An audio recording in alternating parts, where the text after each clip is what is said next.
Hi students, once again welcome to this YouTube lesson or online lesson, and I hope all of you have gone through the previous 7 or 8 lessons that I have sent you, and I would request you to go through them and prepare your notes and remain ready. The colleges can reopen at any time, hence we need to be ready. We may not have much time once again, so please remember, don't waste your time. I would like to tell you something very sadly, that when I check the views in the YouTube lessons, it looks very disappointing. Not that it is English, but many of you have not gone through. You are going to be held accountable. Remember this. Don't misuse what is given to you, or don't be so careless. And today I will be taking up another lesson. I would call it a beautiful lesson. A different genre of literature, that is interview. I do not know how many of you are familiar with this term interview. I'm sure you must have come across interviews in sometimes TV shows, or reporters going and interviewing different people from the different spheres of life or society. The moment we say interview, we always think about interview for a job. Well, it need not be. Yes, interview, even it is for a job, but what we are studying today is not a job interview. It is a personal interview with a particular writer, a poet called Jorge Luis Borges, or Jorge Luis Borges, whatever way you can pronounce it. It's by another writer, that is Roberto Alifan. Okay, now at the beginning of this lesson, I would like to call upon all of you to grow to such a high stature in life that you are interviewed because you are someone in your life. An ordinary person is usually not interviewed. Maybe sometimes, possibly, but not purposefully it is done, or not done for something great that he has achieved. But people, those who have achieved in their life, they are always interviewed.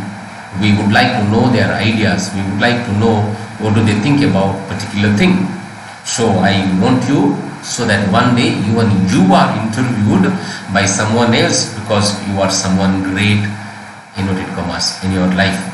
I want that you become, and I want that you achieve many things. And second year students, do this.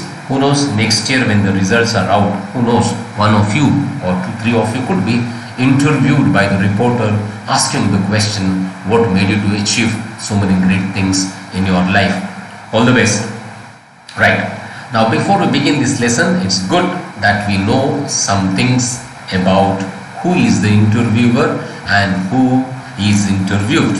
Fine. The title of the lesson is, I believe that books will never disappear. Who said this? This is by Jorge Luis Borges, or Borges. I would call him Borges because I am familiar with that particular name. Now this Jorge Luis Borges says, I believe that books will never disappear. There is nothing special about this particular statement, but in the present context it has got some importance. The reason is that today books have become very rare. I have a big doubt whether you have got the textbook in front of you. Because all of us are busy with Facebook. All of us are busy with, I do not know, mobiles, WhatsApp and Instagram and so many other things, but not with books.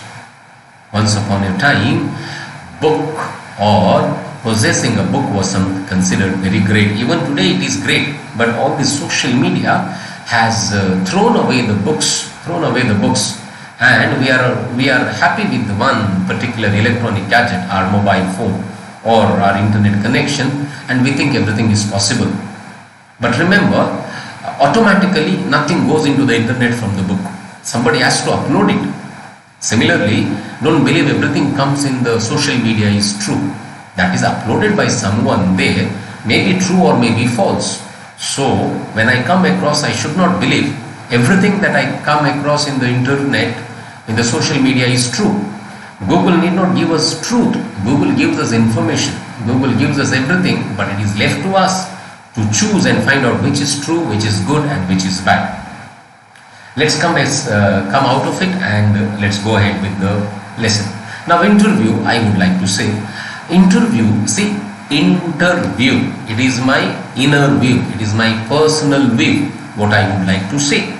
So when a person is interviewed, he is always interviewed for his insights.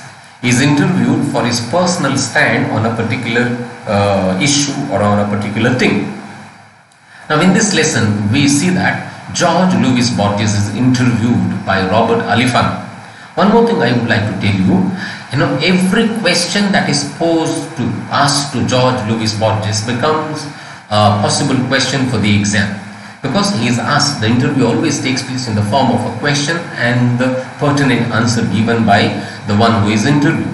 Okay, so Jorge Alifano asks different questions, and Luis Borges goes on answering him. So remember, every question is a possible question answer for the exam as well, though we are not studying everything for the sake of exam. But what to do in the present context, exam has become the most important thing for us in our life. Remember, in this lesson, we are going to study many things which are very close to our life and which are very, very important for our life as well. So never study any material for that matter for the sake of exam, but find out what you get from this lesson for your personal growth as well. Okay, a few details about Jorge Luis Borges. Who is this person? He's an Argentine from Argentina. He's a short story writer. He's an essayist, a poet, and a translator. The major themes of his short stories are dreams, labyrinths, libraries, mirrors, infinity. Well, he's a philosophical writer. A philosophical person is good in thinking. I have told you this word. Philo means love. Sophia means knowledge, the lover of the knowledge. So philosophy means study or love of knowledge. So he wrote on different philosophical subjects. Who interviews him? He is interviewed by another person called Roberto Alifano. So both of them hail from Argentina, a South American country. Okay.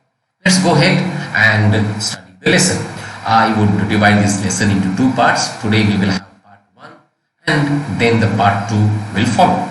So the first question that was asked by Robert Alifano to Jorge Luis Borges was this: what was your first literary reading, Borges? Okay, which is the first book that you read? What was the first literary reading? Not newspaper reading, not WhatsApp reading, not Facebook reading or Instagram reading. Literary reading. Okay, he meant which was the first book that you read. Can I ask you this question, my dear students? Which is the first book that you read? Don't tell me the textbook. I know you don't read it. Okay, you need to read many other books which are not related to your study as well. Nowadays you have got so much of time at home, so see that even you can download the books from internet, from websites, and surf, and you get many books. Today there are many books in the form of PDF as well available.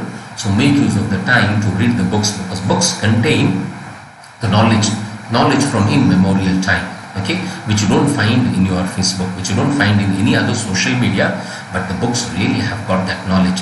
That's why our elders must have been telling us in Kannada, Desha Suttu Kosha Odu. That is, when you read a book or when you travel, you get many things. Almost both the things are kept on the same pedestal. Going around or reading book, in both the ways you get knowledge. You don't get knowledge by speaking ill about others. You don't get knowledge by listening to rumors. Rumors are rumors. Remember, waste your time not on that. Utilize your time on reading books. So what is the answer given by Jorge Luis for that question, which was his first literary reading?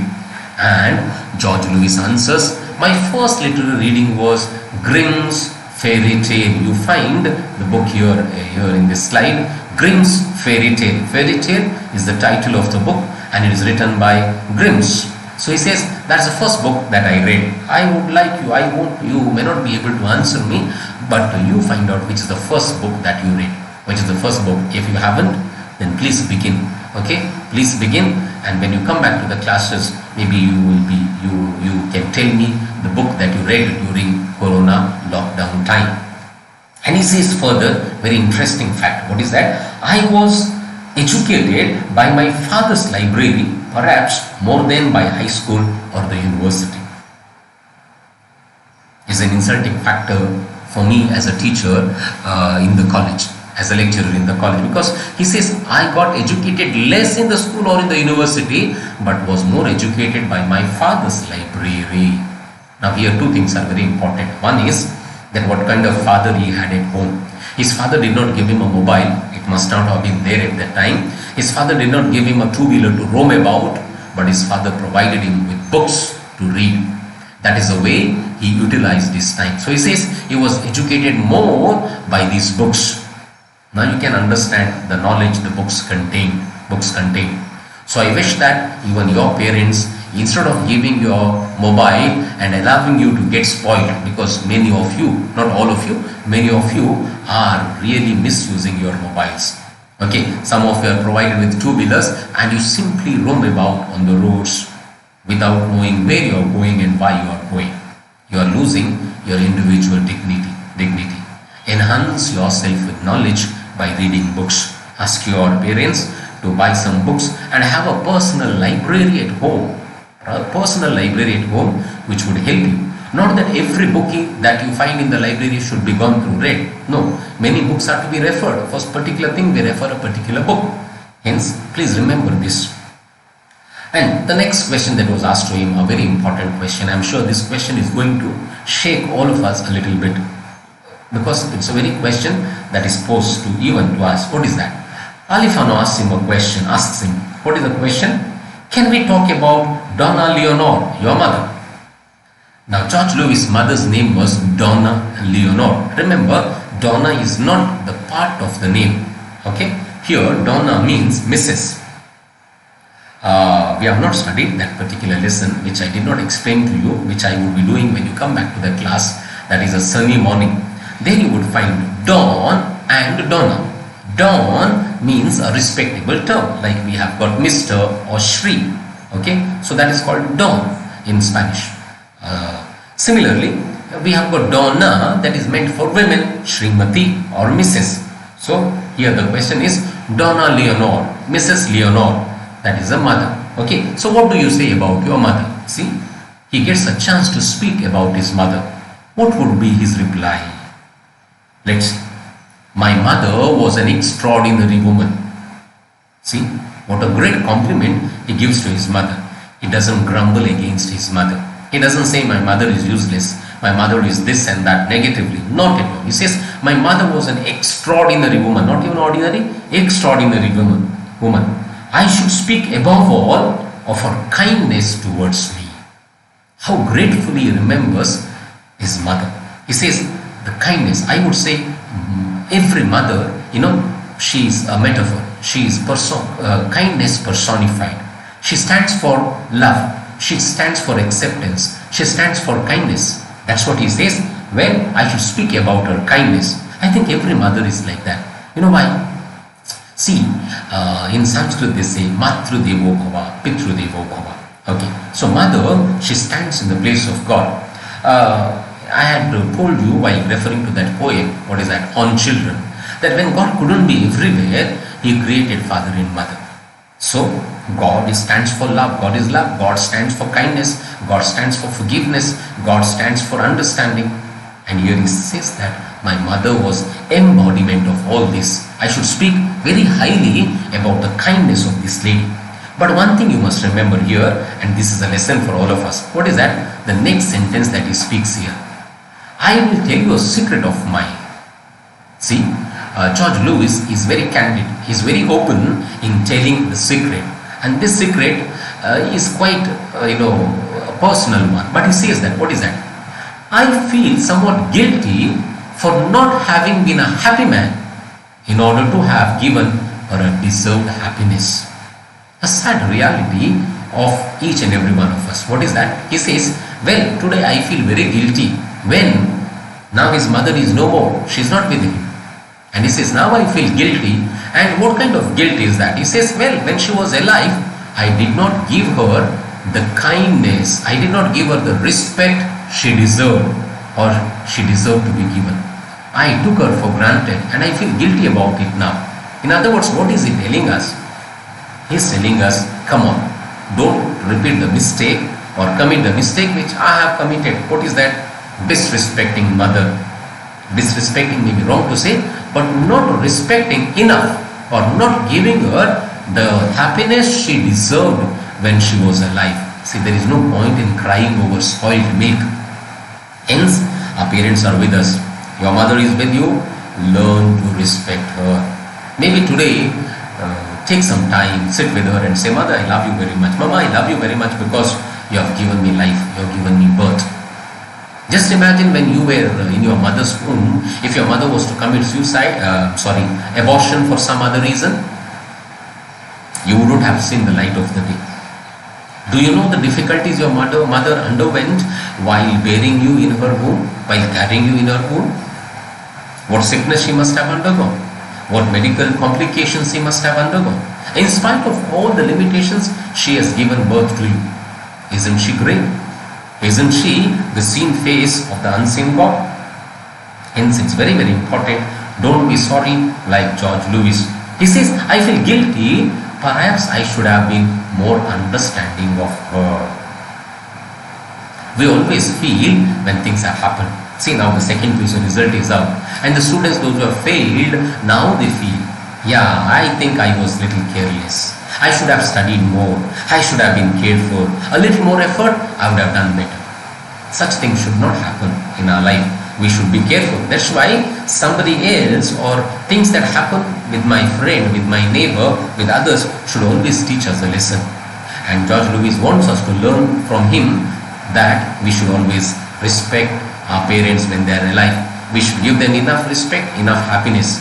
And he says, but I don't know.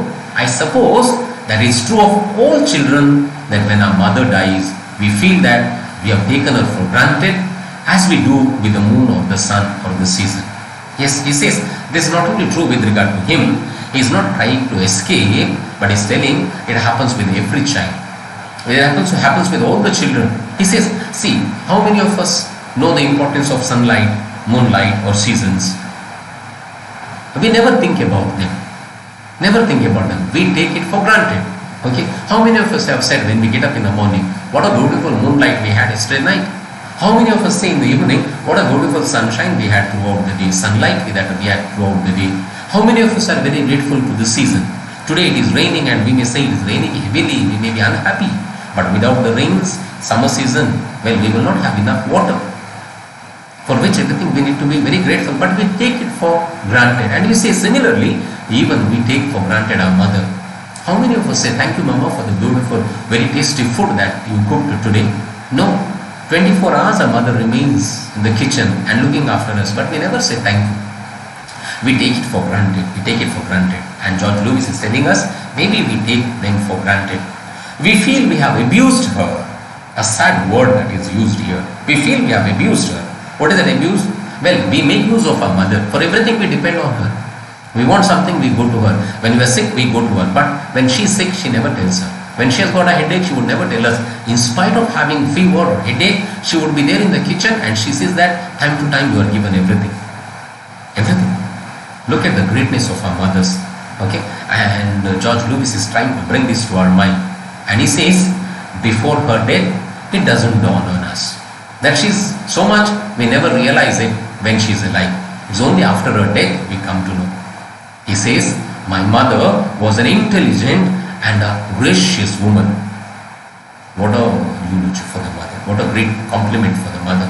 She was an intelligent woman. Intelligent many could be. But he says, she was a gracious woman, I believe, had no enemies.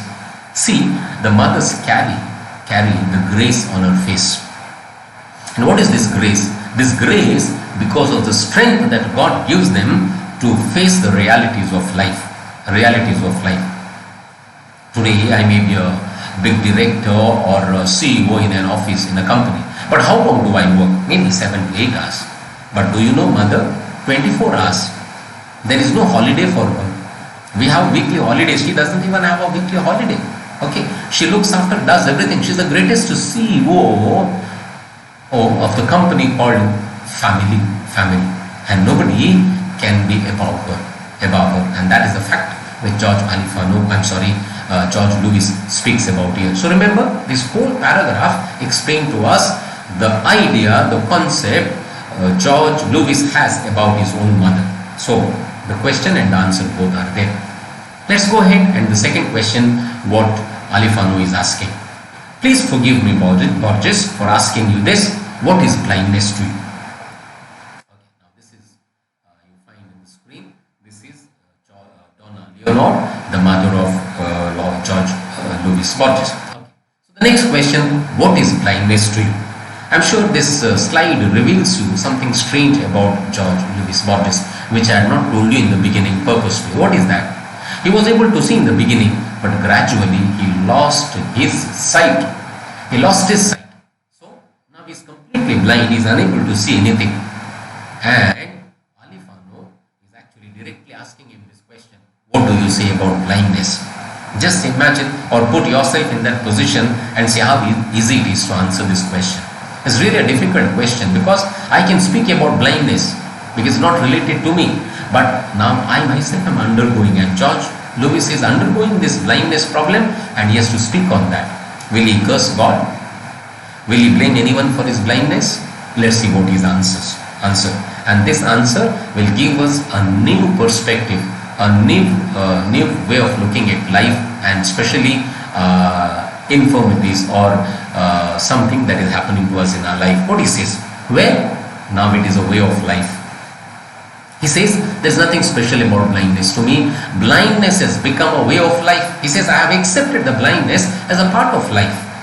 A way of life that is not entirely unhappy. He is not unhappy. He says, I am very happy with what is happening to me. In other words, he is not cursing God for this particular situation in his life. And something different, something beautiful he tells us here. He says, a writer, and I believe generally all persons must think that whatever happens to him or her is a resource. Look at here, the second point.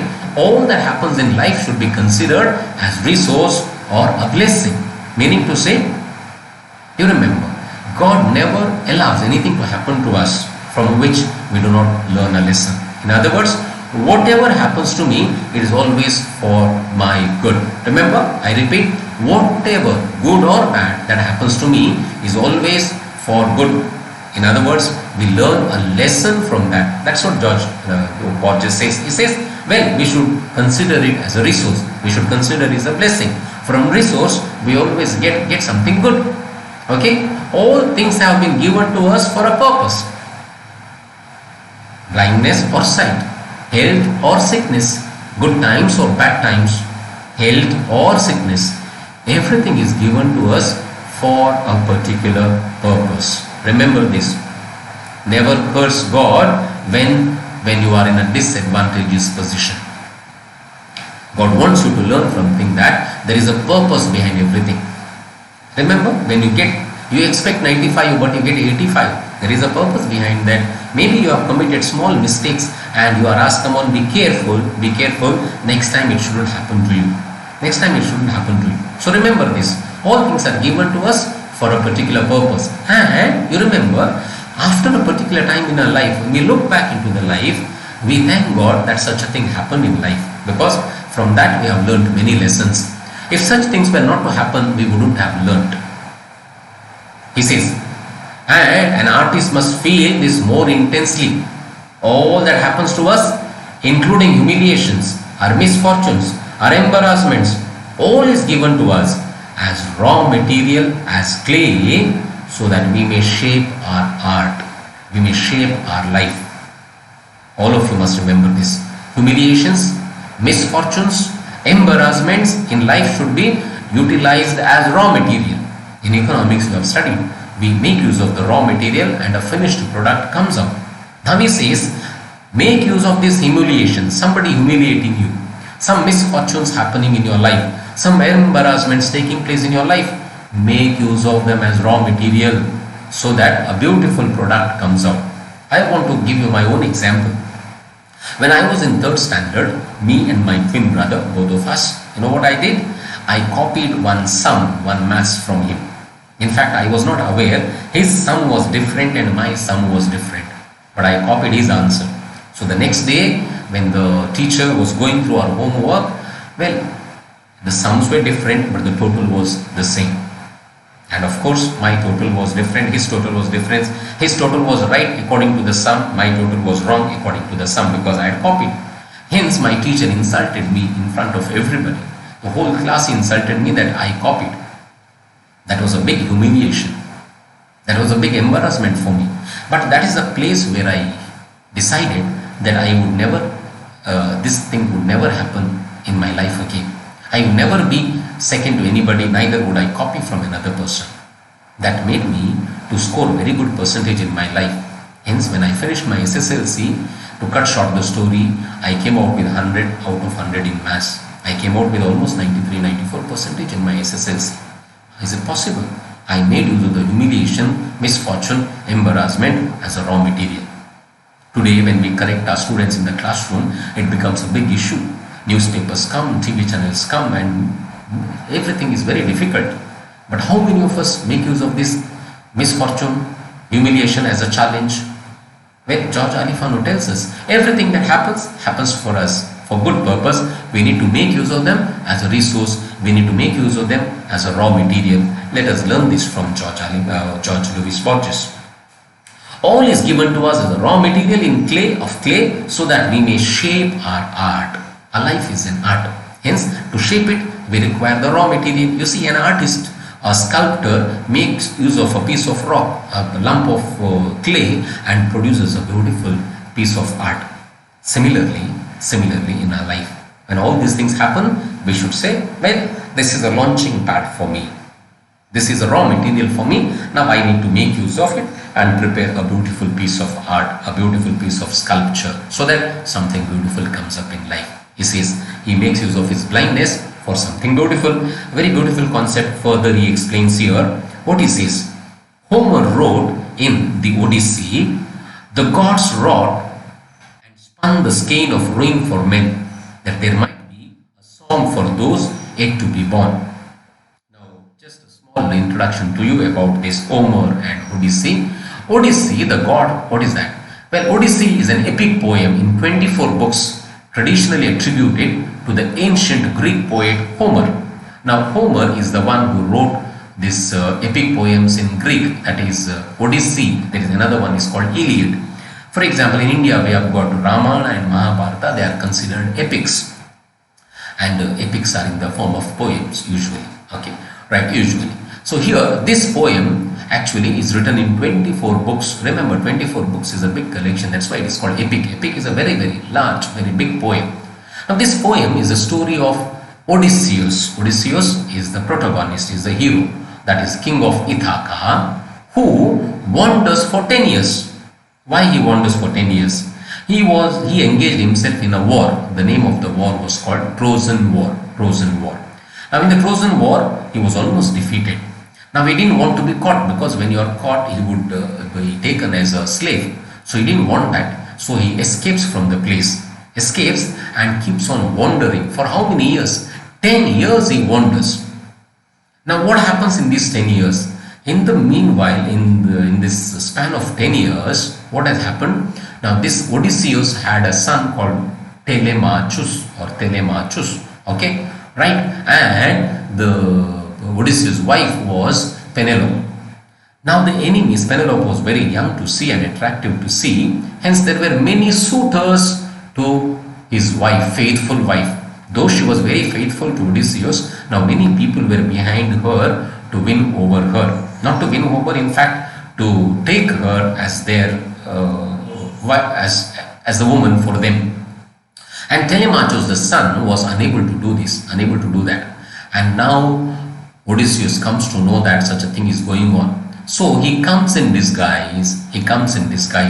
And the sad reality is nobody recognized him when he came home, but for his dog and nurse. Remember, the dog was able to recognize his own master, and the nurse who looked after him, neither Penelope nor Telemachus, neither wife nor son could do that.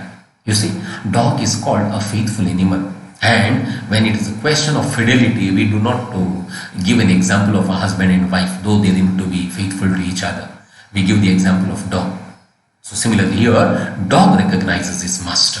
Whatever, that is not important for us. What happens, to cut short the story now? Then King Odysseus, with the help of his son, he defeats the enemies and he wins, or rather brings back his wife Penelope, and his kingdom is once again re-established. Now in this epic, that is a poem, Odyssey, there is one beautiful statement. What is that? The gods wrought and spun the skein of ruin for men, that there might be a song for those yet to be born. What is this? I need to explain this to you. The gods wrought and spun the skein of ruin for men. Gods, you see, small letters are used there, refers to different gods and goddesses. In India, Hindu philosophy believes that there are 33,000 gods. Well, God, capital G, there is only one God. There cannot be two gods. There is only one God. Okay, the Creator. Okay, the Creator, one God. So here he says gods. Suppose, in Hindu Purana also there is a story about the fight that took place between the Rakshasas and gods. There was a war, and finally the gods and goddesses win the war. That is Samudra Mathana, and Amrita, or the nectar that was taken by gods and goddesses, because of which they have no death. Rakshasas, or the demons, wanted that, but in between Shiva comes there, and during the Samudra Mathana, or what happens there, the poison that comes up and Shiva gulps it down. As a result, it is there near his throat. All these mythological stories we have heard. Similar to that here, imagine one thing. What is that? If there was no death, what would have happened to man? If there was no death, what would have happened to man? Now we see, we from our childhood, we grow, and when we are 60, we retire from actual life, that is actual ministry, or what we call the job, the profession. Why? Because we have become old. Then soon we are, attacked by different kinds of diseases, and we become useless. Now when I become useless, nobody wants me. I just imagine some old people who are there in a particular corner of the house. What if life was to be like that? What if there was no death? I am suffering from cancer. I am suffering from some strange kind of skin disease, and I am there waiting for death, when the death would come and when I will be free. And what gives me hope is that one day I will die. Now imagine a person who is 95 years old, 100 years old, is suffering from some diseases like cancer or some skin disease or leprosy, and there is no death for him, which means throughout he has to be all the time suffering like that. But there is death, and it gives me a hope that one day I will die, I will be free of all this. And that is what Homer says here. The gods wrought, they planned a skein of ruin, a scheme of ruin, a plan of ruin, end for man, so that the song for those yet to be born, there might be a song, so that people are yet to be born, even they can feel, yeah, my life I will undergo, but one day there will be end to this. All that I am suffering, one day everything will end with the death. We have studied a poem, what is that, from the foot to his child, where the child wants to be a butterfly or an apple, but it is not possible. It undergoes a lot of sufferings, but at the end there is everything, there is an end for everything, and again there are possibilities. It opens to a new vista of life. Similarly here, if there was no death, our life would have become really horrible. You just imagine, one day you will grow old and you will remain in that situation forever. Now what gives me a hope today is that one day even I will die, even the sickness I will overcome, there will be an end, and that is what is spoken here. He says, gods wrought and spun the skein of ruin for men. Isn't it good? That's why I say death is not bad, death is good, because death puts a full stop for all these things in this life. And Homer also speaks it. The gods wrought and spun the skein of ruin, death, destruction for men, that there might be a song for those yet to be born. So that every generation that comes, one generation would come and it would go, and a new one would come. And every generation is filled with the hope that in this earth I am not a permanent person. The sufferings on this earth, they are not going to be permanent. I will be freed. See, and Jorge Luis Borges is telling us these things, that sufferings are not permanent. He's speaking in terms in relationship to his blindness. He says blindness, well, one day everything will be over. Further, he explains, well, it is the same idea. In one of my poems, I say that humiliation, misfortune, discord were given to us so that we may transmute them. We may transmute them. What is that? Very beautifully he says that all that humiliation, sufferings, difficulties in life, they are given to us so that we may transmute them, change them. We come across so many people in life, who suffer, who are in fact, they have got many challenges in life. But in spite of the challenges, they have achieved many things. The other day I said a person who was unable to walk, her mother used to lift her and bring her to the college PUC, and she finished her PUC very well, somewhere around 78%. For her, that's a great achievement. 2 years ago, I know a boy from Karwar who was blind but achieved around 94% in arts section. It's not easy. A blind person, how could he do that? We have seen people without legs, people without hands achieving so many things in life. And when we think about them, we are ashamed. We are ashamed that in spite of God giving us all the things in a proper way, in spite of that, we are not able to do anything. We misuse the freedom that is given us. We misuse the blessings that is given us when we have people who make use of the misfortunes or make use of the humiliation or discord or embarrassment into something very beautiful. Something very beautiful. See, this is what we should learn from Jorge Luis Borges. None of us can complain to God that this is my situation. Whatever God has given me, I make use of it. He says everything is given and I transmute them, I change them into positive, so that we may make from the miserable circumstances of our life eternal works or works that aspire to be so. So he says, from the miserable circumstance, from a very sad reality, I bring out something very good. I bring out something very good. And this should be the purpose of our life. Not to curse anybody, not to speak ill about anything that happens to me, or to say in comparison with others, I would have achieved if I was like him. No, anybody can achieve anything in life. It all depends on us. Because God gives enough grace for all of us. Like sunrise, like wind, like oxygen is the same for everybody. Similarly, God's grace is also same for everybody. It only depends on me how I make use of it, whether I make good use of it or misuse of it, whether I don't use it. It all depends on me. Further, let's go. He says, a beautiful example, he says, a verse from Goethe. Goethe is a German writer. Comes to my mind, he says, alles nahe werd fern. Okay, it's a German German language. Alles nahe werd fern. The meaning is given in the bracket. What is that? All that is near becomes far. All that is near becomes far. He gives the example in this verse. Goethe refers not only to the sunset but also to life. All things leave us. In my case, the visible world has moved away from my eyes, surely forever. But fortunately, it has been replaced by other things. Okay, referring to sunlight or sunset, he says, what is that? Okay, all that is near will be far one day. Unless nahe where the fun. Now when you go and observe or watch sunset, how long? For 2 minutes you can watch that. Then the sunset is not there. Not there. Okay, anything in life is like that. Nothing has been given to us as a permanent asset. Everything has been given to us. We make use of it and pass, including our money. I'm not supposed to make use of it only for myself. I need to share it with others.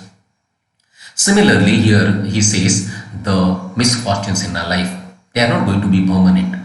They come, they teach us a lesson and they go. They come, they transmute us, they go. They come, they transform us and they go. And he says, well, today I am blind, but this is not going to be permanent. There was a time when I was not blind, I was able to see. Today I am blind. Who knows, with that my life will end, but that is not going to be permanent. That's not going to be permanent. All that is, unless nahe where the fern, all that is, things, he says that quotation, he says, all that is near becomes far. Remember, today I am a healthy person. Tomorrow I need not be. I may fall sick. Something may happen to me. I may meet with an accident.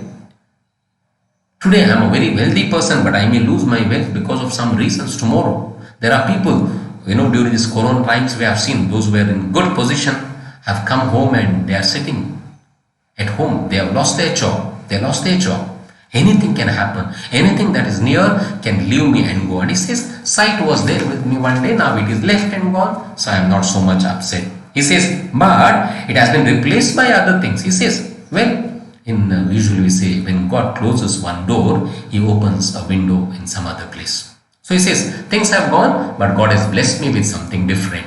My duty is to accept and as far as possible to enjoy those things. He says, whatever God gives me, I am ready to accept it and I enjoy it. I don't question God, I don't curse God, I don't murmur against God. He says, I still continue pretending that I am not blind. I still buy books. I still go on filling my house with books. See the courage of this man. He says, well, today I am blind, but I believe that I am not blind. So he says, what do? I go on buying books. Now imagine, to buy books also requires a sight. And how is he able to do that? It's like that boy I said who scored 94% Karwar itself. How did he do that? He is blind. I want to ask a question to each one of you. When God has blessed you with all the intellect and time and money and study and college, how much do you achieve? 30%? 28%? Why? Why do we fail? See, we can never blame college. We can never blame our lecturer. We can never blame the subject. No, we need to find fault with us and find out where things have gone wrong. Or how can I make use of this for something very beautiful? How can I take it as a challenge? This is very, very important and we need to do this. And this is what we should learn from the lesson. Should not prepare it only for the exam sake. Even for our life, we need to get something. Let's go further. Alifano changes the topic and he says, there is a theme I would like to speak about, the theme of books. Okay. Now, Alifano wants to ask him another question based on books. So far we saw his idea on his mother and now his idea on blindness, now on books. Borges replies very beautifully. He says, well, last night, in fact, I had a very strange dream. I dreamt of the burning of a great library, which I believe may have been the Library of Alexandria. In the image here you see a library, a book is a library on flames. That is a library being burned. In fact, this is the replica of that great library, the Library of Alexandria. Alexandria, you know very well, in Greek. See, there was a time we must have studied in history, people from other countries used to come to India to study in famous universities like Nalanda, Takshashila universities. Okay. But today we go to other places. Similarly, even people used to go to Greece to study. And there was this great library that was called the Library of Alexandria. Very big library. And Borges says that he saw in his dream, not in reality, in his dream, the library was up on flames. It was burnt. It was burning. So he says, do you believe this dream has something meaning or something to tell me? Now you see here, Borges is asking a question to Alifano. What do you say about this particular dream? And what does Alifano answer? Perhaps, Borges, could it be that you owe your readers a book on the history of the book? Have you ever thought of writing such a book? Alifano, you see, these interviewing people are very clever always. They are not easily caught up. Here, as I said, the roles are turned. Instead of Alifano asking a question, now Borges is asking a question to Alifano. What do you say about this particular dream? And Alifano is very clever and he uses it to catch hold of. I wouldn't say catch hold of. Uses that particular question as another thing or as another point to ask Borges about what do you think? Does it tell you that you should write a book on the history of the book? That the library is destroyed means that there are no books now, which means you need to write books. What is a book? Book on the history of the book. See, understand this concept about the beginning of the book, how the books originated, all those things would you write. He is indirectly motivating Jorge Luis Borges to write such a book. What is Borges' reply? How does he react? Dear me, no. It is an excellent idea. He says, dear me, no. Yeah, it's not going to be so easy. It's not easy to write a book, and especially to write the history of the book. Oh, highly impossible. He says, dear me, no, but it's an excellent idea. You see, it's not a joke to write a book. For that matter, to write anything is not a joke. It's not that I take a pen and a paper and I write. Especially to write a book, you need to do a lot of study. You need to do a lot of research. You cannot finish it overnight. It is a project for 5, 6, sometimes people have taken years together to complete a book. And especially to write a book on the history of the books, you need to really make a good study, because whatever is written on a book remains forever, and you can't give false facts. I say false facts because people think whatever is written in the book is a fact, but sometimes they are given us in a false manner. So you cannot give that. The writer's duty is that he needs to give facts.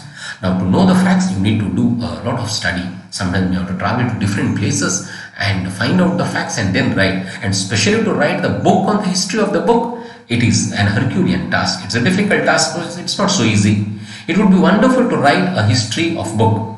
I will keep it in my mind, although I don't know if an 83-year-old man can set such a project for himself, which means Jorge Luis Borges is 83 years old. Now, whether a person can take up a project, which means, as I said, if 5-6 years are required, which means he would reach 90s, will he be able to complete the project? Would it be possible for him to take up this project? He says that, well, it is not going to be so easy, but I would keep that in mind.